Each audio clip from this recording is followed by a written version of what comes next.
ఆయన కార్లో డ్రాప్ చేశారు, లోపలికి తీసుకెళ్లారు బస్ స్టాప్ లో. అది ఫస్ట్ టైం మనల్ని ఒకళ్ళు బస్ స్టాప్ లో తీసుకెళ్లి డ్రాప్ చేస్తే అందరు మనకెళ్ళి చూస్తున్నారు, ఈడెవడో వచ్చాడు రా అనేలాగా. సార్ ఏమన్నారంటే, అరే బాబు ఈ డబ్బులతో ఫోన్ కొనుక్కోరా నాయన, నువ్వు దారిలో ఫోన్లతో చేయకు నాకు అలానే అన్నారు. సరే సరే అన్నాను. ఆ డబ్బులు మళ్ళీ ఎక్కడ పోతాయని భయం, మళ్ళీ అంత డబ్బులు కదా, సో జేబులో పెట్టుకుని సేఫ్టీ పిన్ సార్ అని పెట్టుకున్నాను అనమాట. అంటే డబ్బులు బయటికి పోకుండా, అప్పుడు భయం కదా.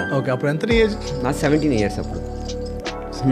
ఇక్కడ ప్రెజెంట్ చేసిన ప్రోడక్ట్ ఏంటి? 2-3 ఉన్నాయి సార్. అంటే ఇప్పుడు మన స్మోకింగ్ ద్వారా లంగ్స్ కి ఎట్లా ఎఫెక్ట్ అవుతుంది అనేది అదొకటి చేసాం. అది అగ్రికల్చర్ రిలేటెడ్ కాదు. ప్లస్ ఇంకోటి వీడింగ్ టూల్ ఒకటి ప్రెజెంట్ చేసాం అక్కడ. మన ఒరిలో కలుపు తీసేదని చెప్పాను కదా, అది చూపించాం అక్కడ. సో వాళ్ళు ఇంప్రెస్ అయ్యారు మంచిగా. అయితే అదంతా అయిపోయింది, నైట్ అయిపోయింది, కొంచెం వర్షం పడుతుంది. ఇంకా మళ్ళీ మా హాస్టల్ కూడా బస్ స్టాప్ నుంచి ఒక 2 kilometers ఉంటుంది. ఆ వాక్ చేసుకుంటూ వెళ్ళిపోవాలి. అక్కడికి వెళ్ళిపోయేసరికి 8:30 అట్లా అయింది, ఈవినింగ్ అయిపోయింది. 8:30, 9 అలా అయింది. వెళ్ళేసరికి మా ఫ్రెండ్స్ ఏం చేస్తారంటే, ఎవరైనా లేకపోతే, ఇప్పుడు మీ నలుగురు ఉన్నాం, నలుగురు ఫ్రెండ్స్ ఎవరు లేకపోతే వీళ్ళు ఏం చేస్తారంటే, మా గవర్నమెంట్ హాస్టల్ 8:30 వరకు ఫుడ్ పెడతారు, దాని తర్వాత బంద్ చేసుకుని వెళ్ళిపోతారు.